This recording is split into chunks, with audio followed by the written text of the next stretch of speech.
Where have you come from today? I have just come from the top of Mount Cootha.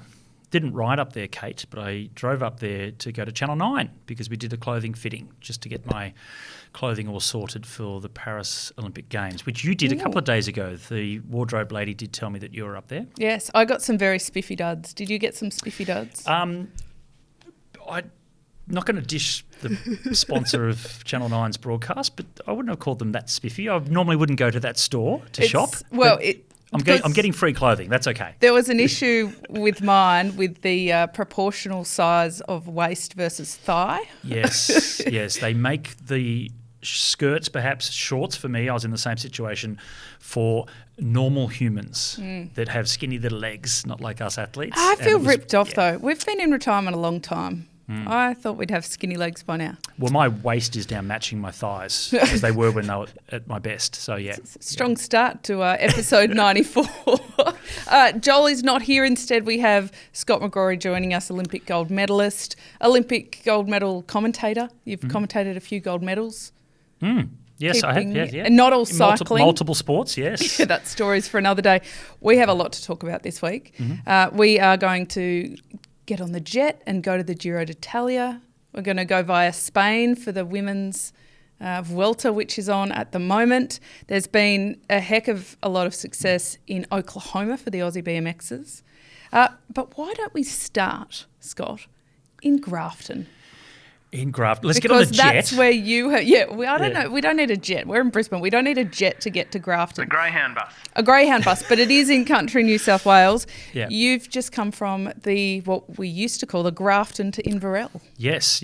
And terrible story from many years ago. Start with the terrible story. Okay, good, yeah. Luke threw in the I just couldn't help but think about it when he said the Greyhound bus. My auntie passed away in a bus accident on one of those, like near Grafton or something. You know, the covered bridges, the metal covered bridges and across some of those, the Clarence River and those places. And there was a bus accident many years ago that my auntie was in that tragically lost her life. Well, may she rest in peace. Yeah. I'm saying it because I want to remember my auntie on a positive. And, all right. So Grafton, Inverell. But what was auntie's name? Good question. Okay, well... It's a long time ago. In honour of Auntie McGrory, the Squadron Energy Grafton to Inverell, I believe it is now. Yeah, it is. Key takeaways? Key takeaways. Well, look, great event. Love the organisers, and from both Grafton and Inverell, the two clubs coming together to put this on each year. It was the 63rd edition of the Great Race, which is outside of, say, the Road National Championships or Cadellabin's race, which is pro. In terms of one-day racing at national level in Australia, it is the hardest race. You have the Melbourne to Warrnambool, which is iconic and older, but in terms of actual difficulty of the terrain and the race, the Grafton to Inverell is hands down the tougher of the races in Australia. Only 47 male competitors, which is a travesty. So that's really disappointing. That makes it a lot harder too, doesn't it? It does, and it's just really disappointing that both clubs and that region they put it on every year. It's a great event. It's iconic. It's something that everybody wanted to do just to complete the event, let alone where they went and how they rode. And there is still what you call the support race that's behind it. But from an NRS, a National Road Series perspective, 47 starters in the men's race is very disappointing, and not many women in the women's edition as well, which it's Mount Mitchell to Grafton. It was the first stage of the Sapphire Tour, so the first time they did a 2-day race for the women, just the 1-day race for the men.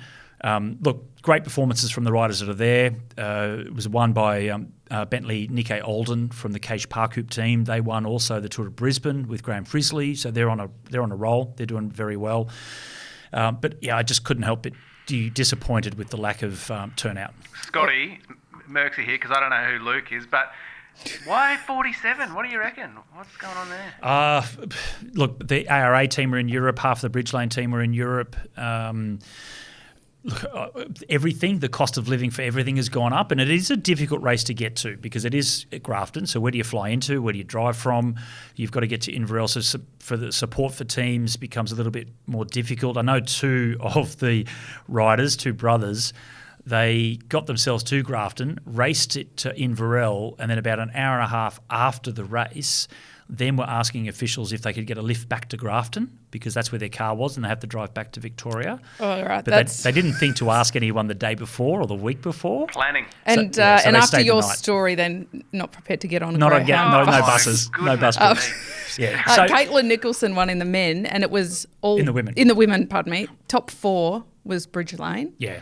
So the women's Bridge Lane remain in Australia and remain dominating. Is this one of the cases that the new series, the Pro Velo Super League, is trying to address so that people haven't already left for Europe so that we can keep all the riders in town for a distinct amount of time? Yeah, look, absolutely. But look, the entire National Road Series doesn't revolve around, say, one or two teams, which is ARA, Sure. Skip Capital, who are in Europe, so they didn't have any riders there because they are overseas. And Bridge Lane did have riders, obviously the women they dominated, so had a good team in the men's but didn't get the job done. So they had a smaller team compared to Caish and no ARAs. So that doesn't excuse all of the others that weren't there, which I don't know why. I don't know exactly why the rest of the National Road Series peloton wasn't filled up. But yeah, absolutely. That's the Pro Velo. They do want to have a series that enables those top teams. Remember, it is only those top teams that then go to Europe. It's not all the other NRS teams that then say, okay, cool, right, our season's over here in Australia, so let's all head to Europe now. It is only a privileged few that get to do that. So I'm not sure if that'll solve that problem, but there is certainly some issues that need to be fixed. So this race will have a different date next year then? As far as I know, yes. Yeah. But there's some real challenges still around all of that, and I know they're working behind the scenes to fix all these things. I'm the race director for the Tour of Tasmania. That's in November this year. It's already been listed as part of the Pro Velo series for next season, yet that'll be February. Now, the Tour of Tasmania gets a large amount of funding from the state government. They will not get double the funding because it's the same financial year. So they will not get funding to have an event twice in the one financial year. So it looks like the Tour of Tassie will have to step out of the series next year and not have an event at all and then come back in for 2026. So little things like that they're challenging things to get around. Yeah. Still muddying through some of the waters Lots of that. Yes. Well, you are watching Wheelhouse episode 94. You'll have to make sure you're in town for episode 100, Scott. I think there'll be cake. I don't know. It might be in a big Bug logo. Thank you for their support. Remember, if you use code Wheelhouse, you get 10% off, which certainly adds up. You mentioned cost of living crisis. Now, elsewhere, Scott, it's been a big week. So let's start in Tulsa, Oklahoma, where they had the final round of the BMX World Cup for 2024. And Aussie won the women's, the men's, the under-23 women and the under-23 men. So Sakakibara and Kennedy in the elite titles, and we're looking at them for Olympic glory in Paris. Taya Rufus and Ollie Moran in the under-23s. This is unprecedented. How good is that? Yeah, it's amazing, isn't it? So, look, I'm fortunate enough that I will be commentating the BMX racing in Paris with Caroline Buchanan. So great to see the Aussies doing so well. But look, we knew that Saya was right there. She won the World Cup last year overall. So she was going to be really in the hunt for medals in Paris. But to have Kennedy there as well, he's certainly stepped up. Isaac's absolutely flying. You got Ollie Moran just waiting. He's winning the under-23s, but I don't think he's far from being right in the hunt as well in the elites. So we're looking very good in terms of BMX. The one thing, though, when it comes to the Olympics, and we saw this, it could be a World Championships as well, the nature of BMX, it's a crash fest. So I don't want to put the commentator's curse on anyone, but... Can you touch wood or something? Yeah, I don't know. Touch wood. That's you've got to get to the finish, and that's the only thing that'll bring them undone. Say is obviously the best BMX rider in the world over the last 12 months, so she should carry that right through to Paris. Just got to get to the finish line. She didn't in Tokyo, so that's the one thing. Mate, didn't you just see Ryan Williams up at Channel 9 and he was driving around with no shirt on? Yeah. He wasn't looking after his sponsors at all. No, unless he's self-sponsored. I don't know if you wanted me to mention that, but driving around with no shirt on because he can. He has quite the rig. He's a little bit. He's a handsome lad. He's a little bit cooler than us. I've got to say, like the road and track crew. Look, a little bit boring. But Chris Froome cruising around without his shirt on. Nobody needs to see that. No. We have been in here at the Wheelhouse. We've been trying to up our fashion game. Yeah. And we've got a new jersey. We got it for Brisbane Cycling Festival. It's in the studio with us. And I'll describe it for anybody who's listening. It is a navy blue and watermelon coloured tuxedo jersey with a pocket square and everything. What do you think, Scott? Do you think this could up our game in Paris? Do you think we should, perhaps... commentate in cycling kit? Raise our level? Look, I might trim down for it if we're going to have to do that. But yeah, absolutely. Yeah, I mean, you need have you got the shorts that match it? We do. And it's thanks to Champs is to Grow Getters Group. I'm going to put the link in show notes because the more people I can see in tuxedo jerseys, the happier I'll be. Well, for those that are watching, and you'll have to describe it for those that are just listening, you've got a whole bunch of jerseys here. So we do. What's the significance of them? Kate? Well, with the World Champions jerseys, just because we like to collect those. It says Maltini. It does, Maltini. Eddie Merckx, yeah. Look, I don't have mine in here. It is in a pile with my gold medal to frame at some point. Not there yet. Parramatta Cycling Club because, hello, Parramatta. And then a couple of national champions ones. I mean, one that was a champion of champions, so that's a little bit different. Yep. And then some of my mates from Blackbirds, a nice Indigenous jersey. So we just like to mix it up a bit. They don't do the Champion of Champions anymore. Don't they? No, which... Remember, we commentated track nationals this year. I know, and you we didn't were tell talking me. it up. You didn't tell me at the time. Oh, okay. I didn't know. I just assumed they were going to. We were talking up the Champion of Champions. Every session we discussed who was going to win it. Yeah, and they didn't have it. Oh, that's disappointing. At least we know for next year. Terrible at our And job. we can't keep going without talking about the jersey I've got in here, guys.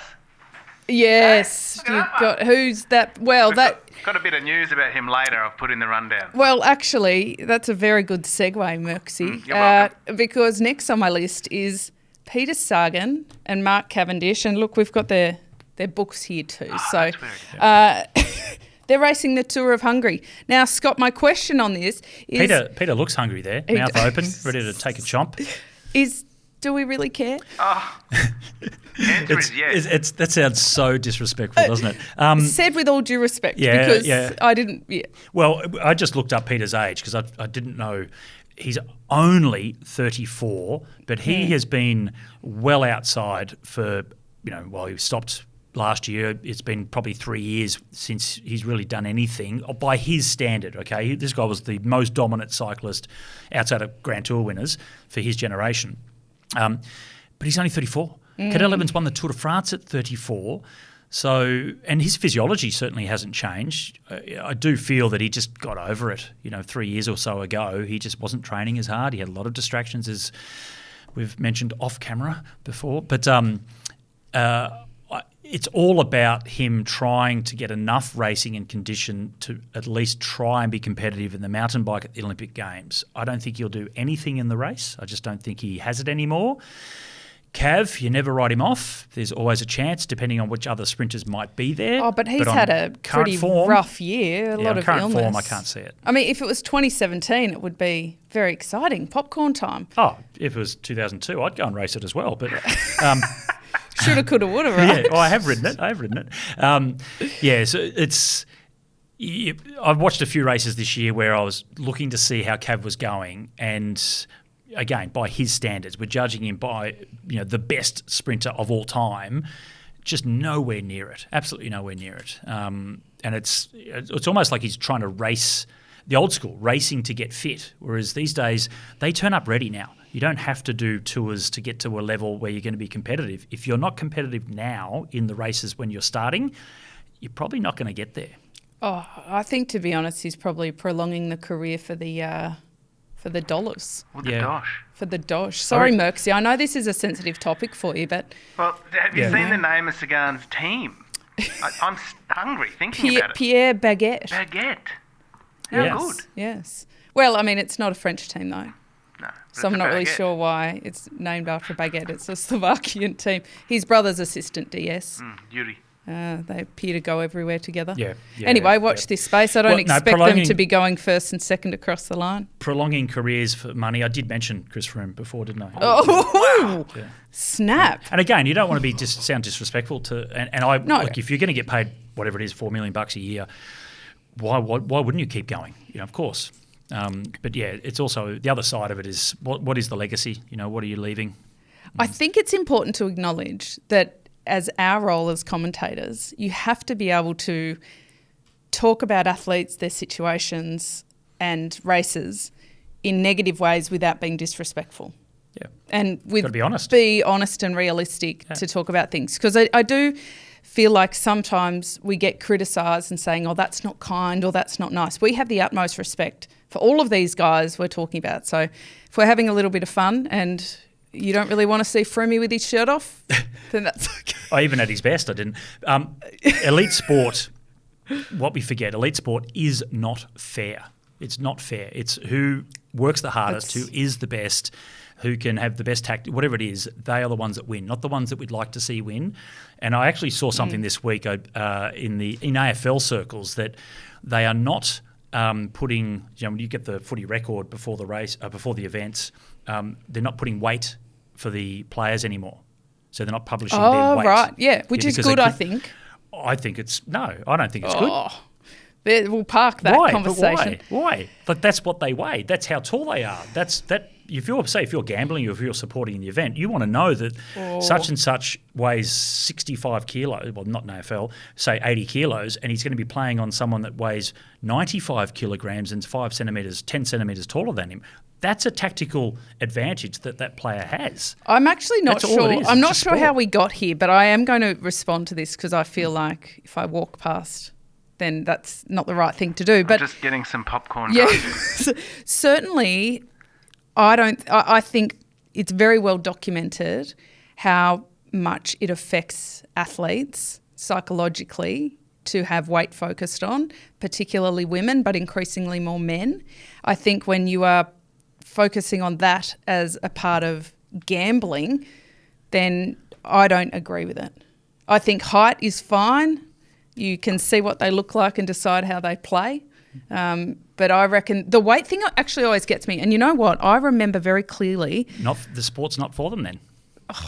If you can't deal with the stresses of elite sport, you can't change your height though. Yeah, you can't change your height. No, but I don't agree with that regarding weight. But do you remember at the World Championships in Wollongong, and there was this massive discrepancy behind how one of the hosts that we were working with was talking about athletes.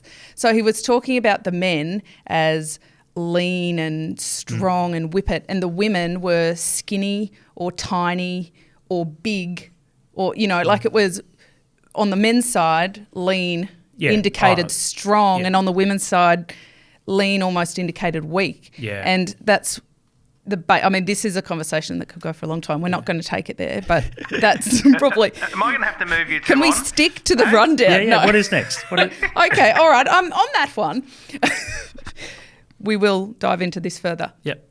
Now, what I want to do, because we're so nice here at the Wheelhouse, Scott, and you're part of that, is I want to give a little shout out to Ryan Mullen and his wife, Georgina, because they have started a podcast called I'm Not a Soigneur.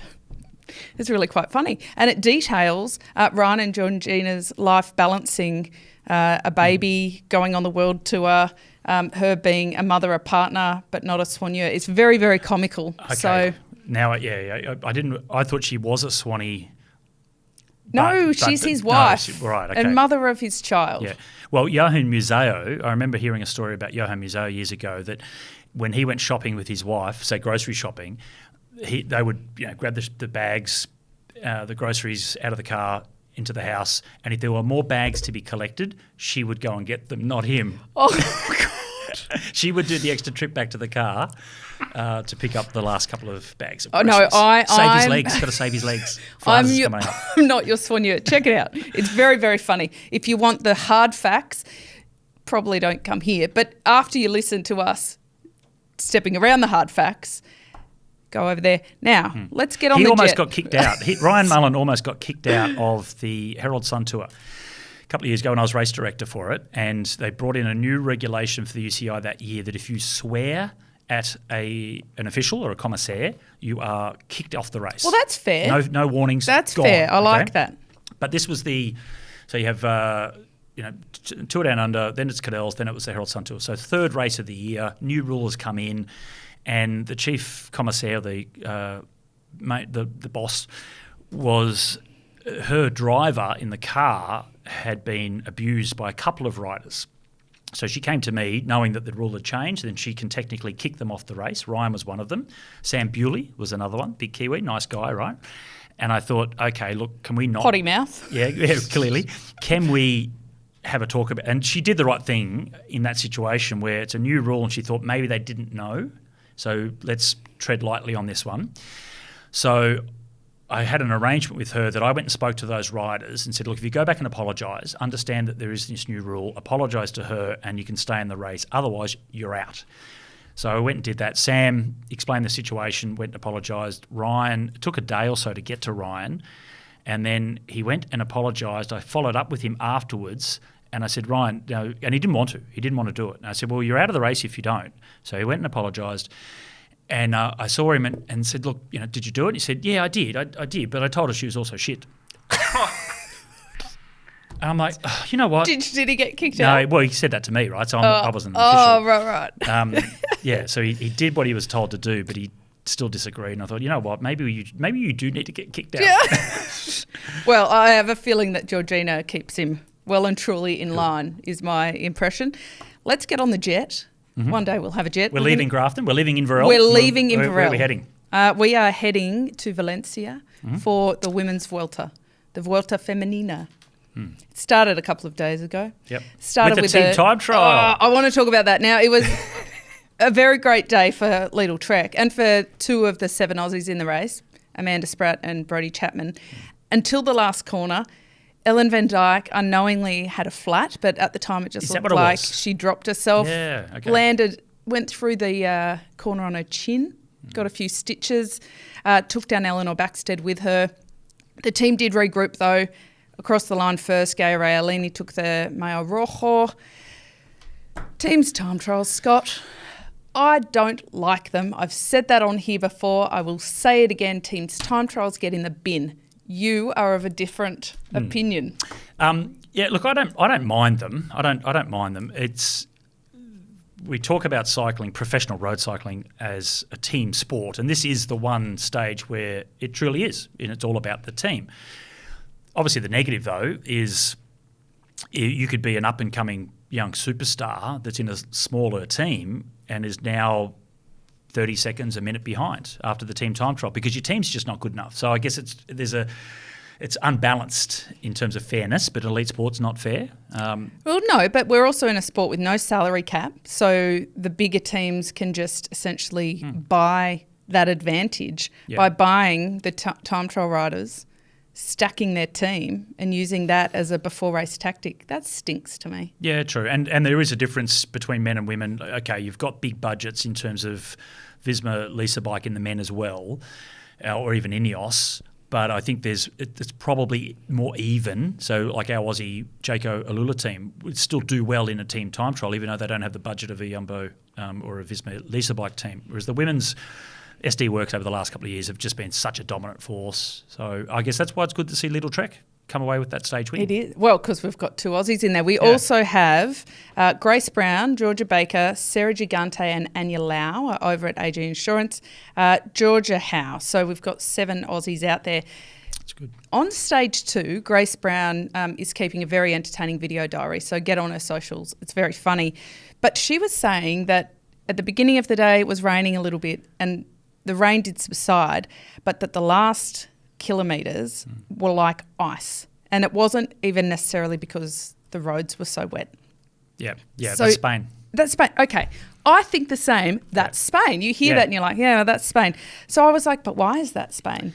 The rain in Spain makes it shit for cycling. No, I legitimately research this. Do you have any? I mean, because I can tell you what my okay, you tell me what you think. So there's a the Col de Soler in Mallorca, which is the island of Mallorca is a big training destination. I went there, I don't know how many years for pre-season training camps. And off the back of the 6-day season in Europe, I would go down to Mallorca to get some sun and do some Ks again.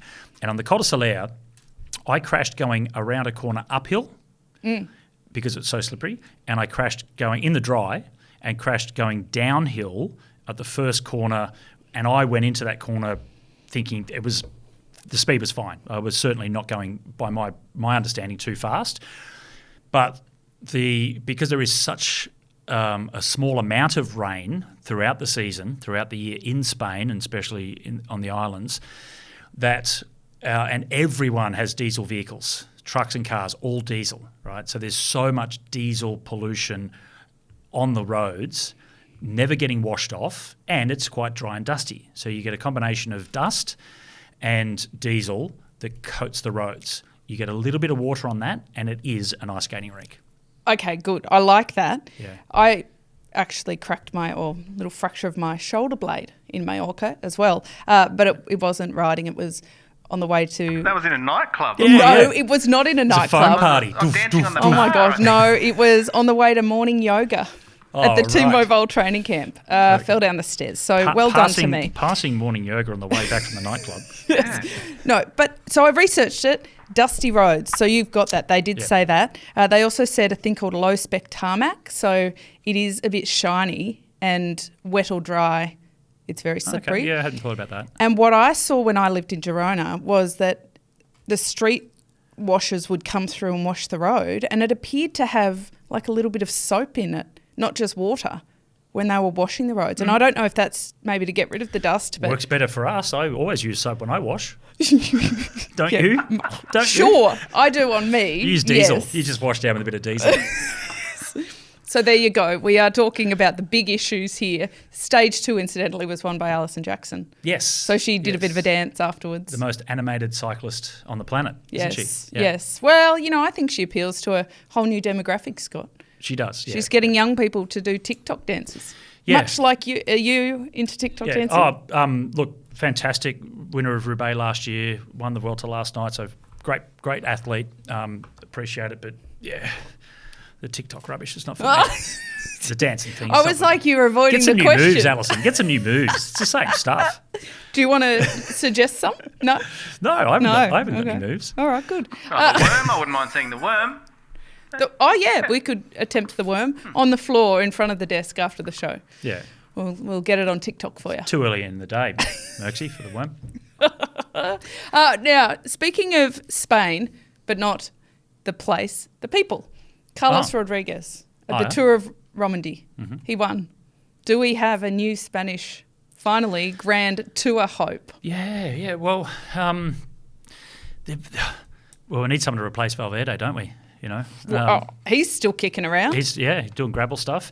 Yeah. Look, he looks the business, and look, just the team. So Ineos, they need someone too, right? So they need, they were such a dominant force for quite so long, and it looks like they've got someone that they can look after. Well, interestingly, they put up on social media a post that had Wiggins, Froome, Thomas, and now Rodriguez, all in their yellow jerseys. From what about Romandie. Bernal? Oh, from Romandie. From Romandie, yeah, okay. right? And they didn't specifically say it, but to me, that was like a pretty rubber stamp endorsement for the Tour de France. Yeah. Well, Vingegaard and Pogacar might have something to say about they that. They might, but from an Ineos perspective, they seem to think he's the next GT winner in their stable. And also Vingegaard and Vingegaard and Vingagari and all the different commentator names. For all the different names they have for him. But look, it's good. It's great to have, because how many times have we gone into, so when Pogacar won his first Tour, we're like, oh, that's it. The next 5 years he's going to win the Tour. He wins his second. Yep, that's confirmation. Then Jonas pops up. Like, oh, hang on. And then all of a sudden there's a battle again between riders, which is great.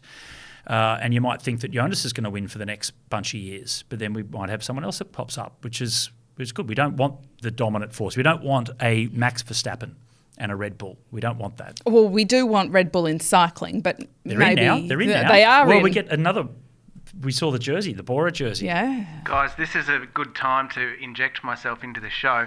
I've just checked our mailbag, and Giuseppe from Mount Morello in Italy, which is near Florence, he writes, "Why are there no Italian World Tour teams at the Giro?" Yeah. Haven't they come on? So, That is... well, Thank you, Giuseppe, by the way. Thank you, Giuseppe.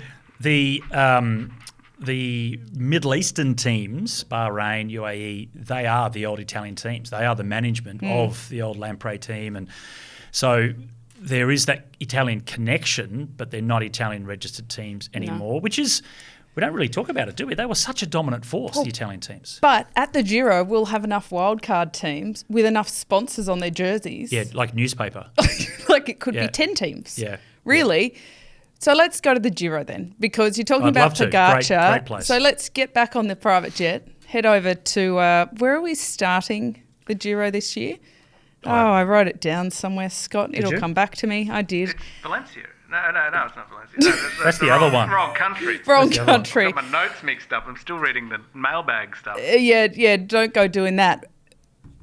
But we're talking about Pogacar. Is it just going to be boring?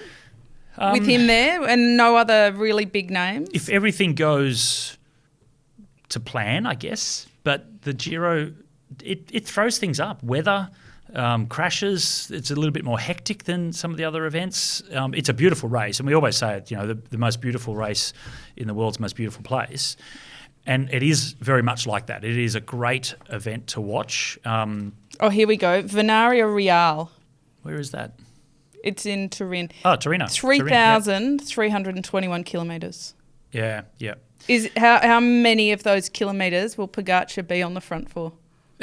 Or off the front on his own. Or off the front on his own. Yeah, he's the overwhelming favourite, isn't he? But, we'll just have to wait and see. I can't see anyone beating him. Can Geraint? My question is, can Geraint Thomas finish second? We're going to talk about Geraint Thomas in a minute because I want to...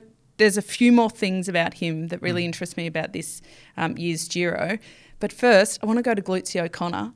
Let's duck into WA for a second. Yep. The pride of Western Australia, one of the prides in fairness. The only Aussie to ever win the Giro, Jai. He goes all right. He goes all right too. We have only ever won it once. We've been second once, also Jai. We've been third once. That was Cadell. So... Is Ben O'Connor ready to step up? I think he believes he is. I'm sure his team believes, or they hope that he is. It's just that there is... That is the most politically correct answer I think that's ever come out of your mouth. It's he's ready. He's absolutely ready. It's just whether he's good enough. That's all. And that's up to Tadej, perhaps, more than anyone else. I think Ben is racing with some real maturity. Even when he was really in the mix at the Tour de France a couple of years ago, it was kind of riding off the back of the others rather than being the strong guy going for the win himself. He sort of found himself in a position where, maybe they didn't respect him quite as much as he deserved, so he was able to be a bit closer at the end than, had he been going in as a race favourite, stating that he wanted to win. But I think he's matured even from then. And, he's a genuine chance to be on the podium. Well, I think the good news is that if you don't like hills, you really shouldn't bother going to the Giro. Well, speaking of that, Sam Welsford, not in the team. Sam Welsford is not going. He was expected there for Bora, but he's been left at home. Good pickup, Merksy. Thank you. When I heard this, Scott, I said, my view, Danny Van Poppel is going in his place as the sprinter, is that I don't know that they have the faith that Sam will go the distance, given how horrendous the course is. Yeah. Or do they think he can win something at the Tour? I think he can. But if you go back, say, Robbie, I know with Robbie McEwen, he didn't always go and finish the Giro because he was getting ready for the Tour. Hold on, didn't always. He started 10. Yeah. How many did he finish? Okay, none. None. Right. So that was Tour prep. Didn't always. Didn't always finish. Yeah. So maybe that's something that they could have thought about with Sam. He could have started and just done a certain amount of it, but that's actually a good pickup too, because that's where team compositions are changing a bit. They used to take riders to ride the first half and prepare. They don't really do that anymore. That is far less common these days. Yeah. Well, Caleb's done the Giro. Caleb has done the Giro and he'll be back. And he is one of 9 riders, 9 Aussie riders. 9 Aussies? Ah, cool. In 2024. Yeah. Yep.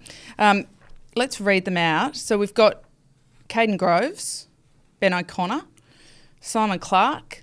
If Simon Clark doesn't win a stage, then I'll be damned. Nick Schultz, Chris Hamilton, Caleb Ewan, Michael Hepburn, and Plappy on debut, and then Michael Storer. No bling. No bling. Good to see Michael Storer back, by the way. He's riding for Tudor Pro Cycling, who are making their Giro D'Italia debut. What do you think about Plappy starting? First time. What do we think? Oh, great. Yeah, get in there. Get in amongst it. So, he's been riding really well quite recently. I don't know if he's quite there, ready for... He wants to be a Grand Tour contender. I don't think he's quite there just yet. But, hey, he knows more about himself than I do. So, over the next couple of years, I think that's what his goal is, to try and get on the podium of a Grand Tour. And why not get in amongst it? Oh, kid's got talent. Yeah. Stage 15, up to Livigno, 5,711 vertical metres of climbing. Ooh, makes me want to vomit. Stage 20, so penultimate stage. And by the way... Almost Everesting on the stage. Yeah, Geraint Thomas's 38th birthday, 4,312 metres. That's right to the very end. Yeah. It's pretty hectic. I don't know that we'll even have a clear winner until stage 20, which is cool. Yeah, well, the Giro... Well, that's what happened last year. The Giro is always... I shouldn't say always. It hasn't always been this way. But the Tour de France is the biggest race, clearly, right? But the Giro is the hardest. I think the terrain of the Giro is more difficult than the Tour de France. The weather is certainly more difficult. Obviously, the Tour gets hot, but they get snowed on in the Giro. The only difference is that the level of depth of the peloton at the Tour is greater than at the Vuelta or the Giro. But in terms of racing and terrain, and it doesn't matter if you've got more depth in the peloton, it's still the top 30 guys. They're going to tear your legs apart no matter what, right? So the Giro is the tougher race. It's brutal. Let's look at it from an Aussie perspective in numbers. 86 Australians have competed in history, which is pretty cool. That's a lot, isn't it? 86 different Australians. But the first 4 riders were in 1952, John Beasley, Eddie Smith, Dean Whitehorn and Peter Anthony. And then nobody competed for the next 24 years until 1976, so big gap, and that was Gary Clively. So these are names you should look up. You've got to take a deep dive and research some of these Aussies. What I found most interesting, I looked back at our best finisher in each one, in each edition. And I must say 2005 gave me a bit of a giggle because we had 12 riders, so pretty good representation. We've only got 9 this year. Our top rider that year was Rory Sutherland in 108th. Not Australia's best year, but they finished. Yeah. And Rory was certainly not a climber. No, but he did a lot of Grand Tours. Yeah. And look, he won the Aussie Cup that year. Important to note. Yep. Can we just explain for our viewers? Don't forget Don Allen, first ever Australian to win a Grand Tour stage was at the Vuelta. There you go. Finished on an athletic track. But who was the last person to win the Giro Tour double? Because Coppi did it in 52. Marco Pantani, 1998. You've got Pantani's book right in front of you there. Yeah, so we've got all the legends Which year? on the table. 98. Wow. Could be the year. It could be the year. Yeah. Sorry. Of riders, if you're going to make a list of who would have the potential to do it, you've got to put Pogacar at the top of that list, haven't you, anyway? Oh, you have to. You absolutely have to. It's when I was noticing and noting where the Aussies finished, we've got to quickly explain the Aussie Cup. It was when I was racing, regardless of where you finished, you always look down the results sheet to see where the other Australians were in the bunch. Did that happen? Does that happen in the fellas? Yeah, I guess so. To a degree. Yeah, and even if you're in the gruppetto, you make sure you go up and line scab whoever the other Aussies are in the group. Line scab. So let's keep an eye on the Aussie Cup. Still at the Giro, Geraint Thomas. He turns 38 on the second last stage. He's a little bit older than a lot of the other competitors. Your tone has changed. It has. When you Well, start talking I'm about his very, age. very curious about this because I think we have entered this time in the sport where we're developing riders younger. We're almost putting this urgency on young riders that if you aren't in the World Tour by the time you're 19, 20, it's going to be a very difficult path. Yeah. If Geraint Thomas is still a legitimate Grand Tour hope at 38, is he just that special, or are we just putting a bit too much pressure on the youngsters? I think it's a bit of both. If you haven't turned pro by the end of under 23s, it's almost like hang it up. Which I don't agree with that. It's just the way it seems to be. And the teams, if you go back to, I helped negotiate Lee Howard's pro contract with HTC, and in that negotiation was that he still wanted to race on the track and do the Olympics and the World Championships. And the team said, that's okay. He's only young. We don't need him to win races for us. Okay, so they were mindful of getting him because someone else will get him if they don't. But they weren't putting any pressure on him to win anything because they just want to have him on the books so they can keep him for a bit longer. Whereas now, at his age, back then, he was 19, 20, I think he was, they're winning. Guys are winning World Tour races at 19 now. So there certainly has been a complete change in that. And then we talk about Peter Sagan before. He's 34 and he's been retired for over a year and his last couple of seasons were terrible.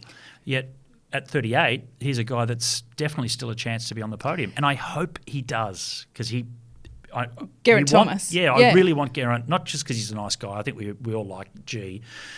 But it's also that message of what we're talking about, that you know what, you don't have to be finished by 30 in this sport anymore. You can still have some longevity. Look, Annemiek van Vleuten, Grand Tour winner in her 40s. Yep. I do think that just because some athletes aren't developed by the time they're in their early 20s is absolutely not. Is it different with women? Is it different, like are the male bodies, can they put in the amount of effort at 17, 18, 19 and can be competitive? There's not too many 18, 19-year-old women that are coming into the sport and winning World Tour level, is there, compared to the men? No, and part of that is the structure of it, but certainly part of it is physiological. I mean, they know that women get stronger as they get older, so women in their 30s are physiologically more capable than women in their 20s. But it's a very complex sport with all of these different nuances. So one mould doesn't fit all. But we also know from women's progress that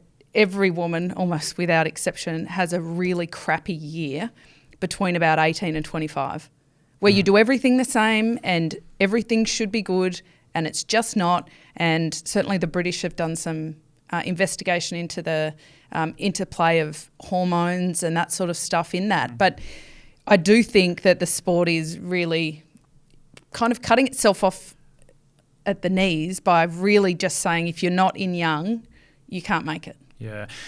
Is there, say with the women, will that now change also though, because there is starting to have more a sustainable amount of income coming into the sport? So if you were 17, 18, 19 and you're riding pretty well and you think, well, okay, I'd like to be a professional cyclist, but you're also thinking about what you're going to do afterwards because there was no money not long ago for 99% of the women's peloton. So I think most of them had to think about an education or some kind of work experience thing. And we did see, especially here in Australia, we did see some very good athletes coming back into cycling in their late 20s. And you know, I think the women's peloton, especially in Australia, was the best credentialed going around. You had doctors and lawyers and all these that are coming back into the sport later, whereas the men, they all think they're going to win the Tour de France and make big bucks. So let's just go straight in and forget about going to uni. Oh, definitely. I mean, and I think the opportunities for the women are greater too, now that there's provision for maternity leave and all that sort of stuff. Yeah. So it's the age thing really plays it. So thanks, Lizzie. Lizzie's shown everyone you can do that. And Ellen Van Dijk now. And I mean, good luck to Geraint Thomas, the old man. Happy birthday for the penultimate stage. Oh, a bit of a pub fact, Catherine. Oh, I love a pub fact. Cadel Evans, third oldest person to win the Tour de France. See, there you go. Third oldest. And he was at 34. He was the oldest since in the post-World War II era. Correct. So the others that's going way, way back, right? So you almost forget about the stats. Yeah, it was so long ago. It was such a different sport. So it's interesting that you've got guys that are winning the Tour 3, 4, 5 times, yet none of them were 34 at Cadel's age. Yeah, it's extraordinary. So I say just keep going wherever second youngest. Second youngest. Tadej Pogacar. Yes, I know, but not everyone's a Tadej. Could end up being the oldest too. We'll wait and see. Yeah, well, that's exactly right. Staying on G for a second, he's hoping to go to his 5th Olympics, but he says he doesn't want to just go to get a tracksuit. Yeah. He wants to be in the running. Yeah. He wants the shoes as well. And the very cool bomber jackets that they've released. And I will say that if you asked him what would he most prefer to do there, of course he'd like to win the road race, all right, or win the time trial. But I think there'd be a pretty good chance that he would also say that he would like to go into the British team pursuit team. I knew you were going to say that. Because he told me that in 2016. He was so jealous of Brad Wiggins for going back into the track program to and then eventually go on and win a gold. But that was before they did that. He was so envious of him doing that because he just absolutely loved that environment, being in a national team preparing for an Olympic Games. And in a way that a lot of other countries don't, Great Britain, they really revere an Olympic gold medal. So nobody is saying to them, wouldn't you prefer to go and win the Tour de France? Why are you focusing on the Olympics? In Britain, that's amazing. Yeah. When was he last on a track bike though? Like, is that possible? Oh, it's not possible now. It's not possible now. But so the scenario was 2016. Brad, this is start of 2016. We're at the Tour Down Under, and I spoke to Geraint. I just wanted his take on whether Brad Wiggins would be able to regain the track power in the amount of time he had, because it was only less than 12 months before the Games he made the decision to go for the team pursuit again.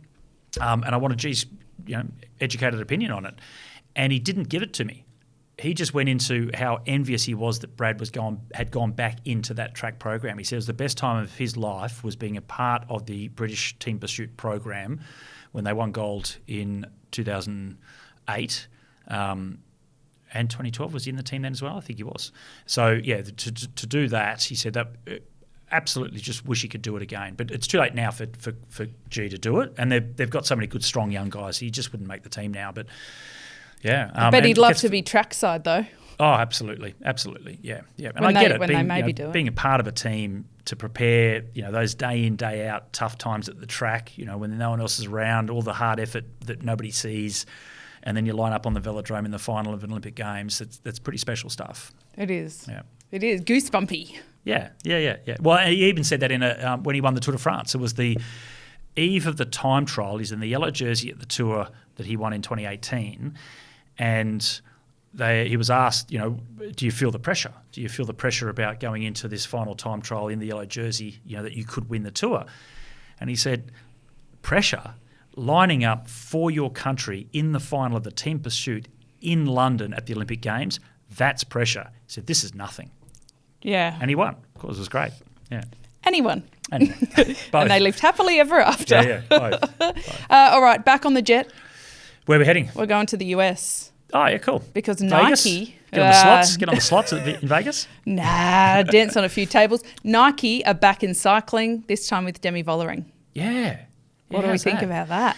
Oh, look, it's great for Demi, isn't it? And it's almost bad timing because Demi, by her standards, again, we said this with Cav and also with Sagan, by their standards, she's having a bit of a shocker for the start of this season. She's having a tough year by her lofty standards. Yeah, and then signs the Nike contract. So a bit of extra pressure will come with that, obviously, for her in terms of such a conglomerate of a company. But it's great. It's great to have them back. They did so much. You got all your negatives of the connection with Lance Armstrong, but what they were able to do outside of cycling and, the TV ads that they did for Nike with Lance were some of the best ever. They were great. I can't go past the symbolism of the fact that coming back into cycling, they've chosen another Tour de France winner, but a lady. Yeah. I think that's quite a strong message. Yeah. They're nervous.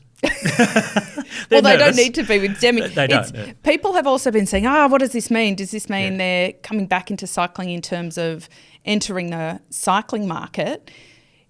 And industry people are getting a bit nervous about that based on the comments floating around the internet, like, the brands already do it tough, and a brand that big, that's, could do damage.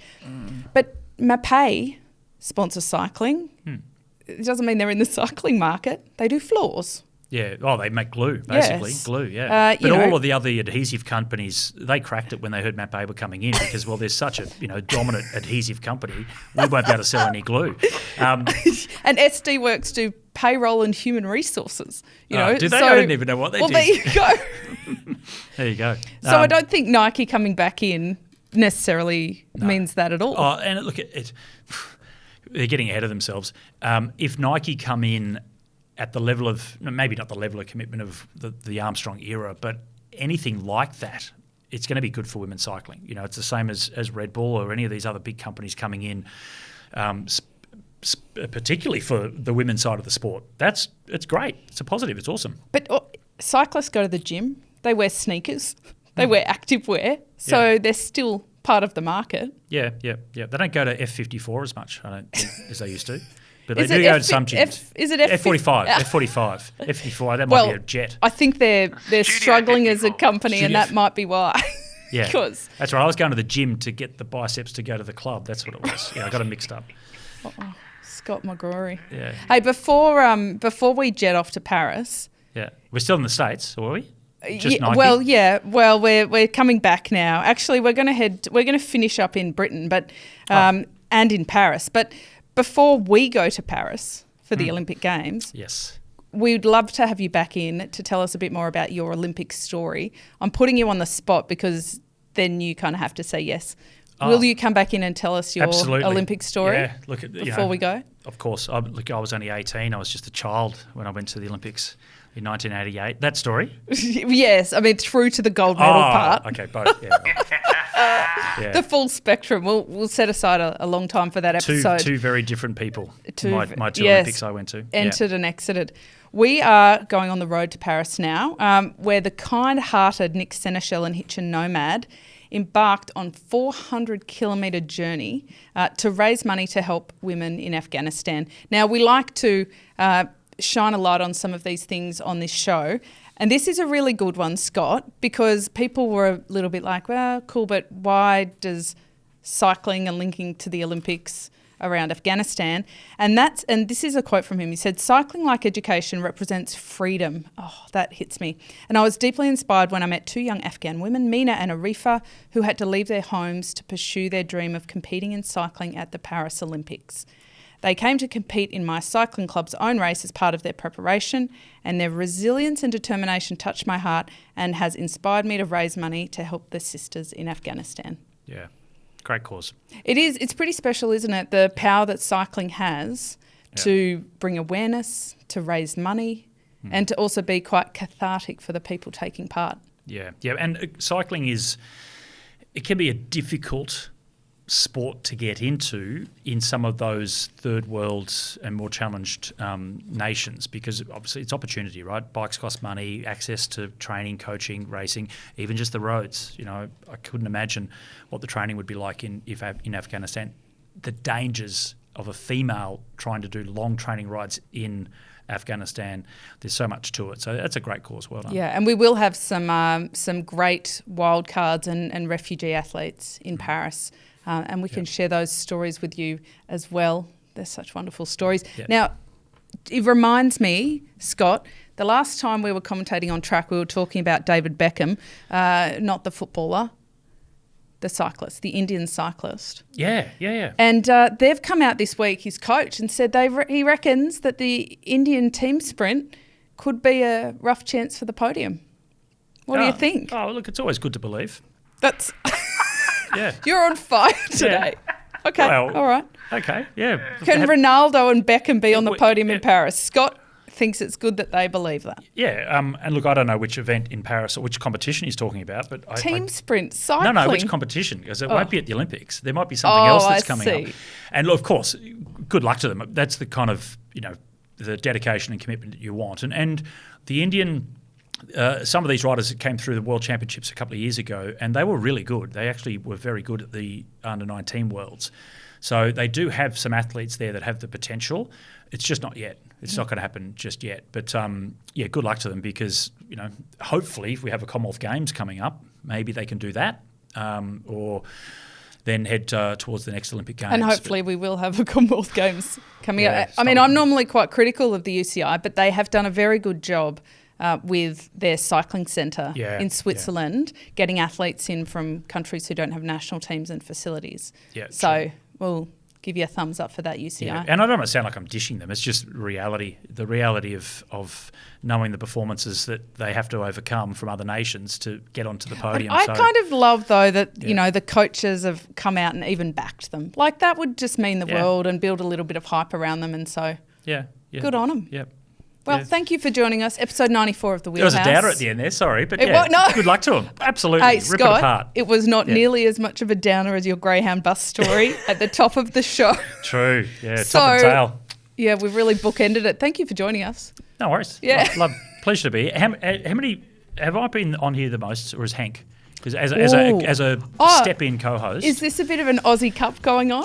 Yeah, because Hank's overseas at the moment, so he can't. So I might have to get a couple of rounds under your belt. Yeah. Oh, well, Hank, we miss you. We're thinking of you.